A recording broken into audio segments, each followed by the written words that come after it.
आपल्या शिवसेनेचे सगळे नेते सगळे आमदार मंत्री सुद्धा पण आता एक संघ विचार घेऊन नाही बघा, वंदनीय हिंदू सम्राट बाळासाहेब ठाकरे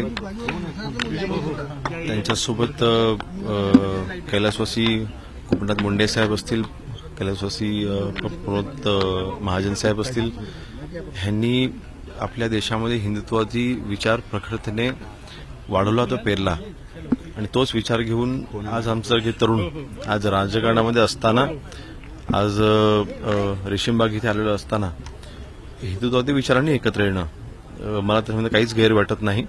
उलट आम्हाला याचा नक्कीच अभिमान आहे. आपण दोन पक्ष आले, पण तिसरा पक्ष आपला तिसरा सहकारी इथे दिसत नाही. आता त्यांच्या पक्षाबद्दल मी काही बोलू शकत नाही, त्यांच्या पक्षाची भूमिका मी मांडू शकत नाही. मला वाटतं राष्ट्रवादी पक्षाची भूमिका ही राष्ट्रवादी पक्षाचे नेतेच सांगू शकतील. पण आपली सगळी विचारधारा एका विचारधारेला धरून सगळी संपूर्ण महायुती आहे, पण कुठेतरी त्याच्यात विसंगतीने वाटत नाही. बघा, शेवटी राजकारण हे एका बाजूला आहे, परंतु आम्ही नेहमीच म्हटले की शिवसेना आणि भाजप हे एकाच विचाराचे दोन पक्ष आहेत आणि ही नॅचरल अलायन्स आम्ही पहिल्या दिवसापासून सांगत आलेलो आहोत आणि त्याचीच प्रचिती आज आपल्याला ते पाहायला मिळते. थँक्यू.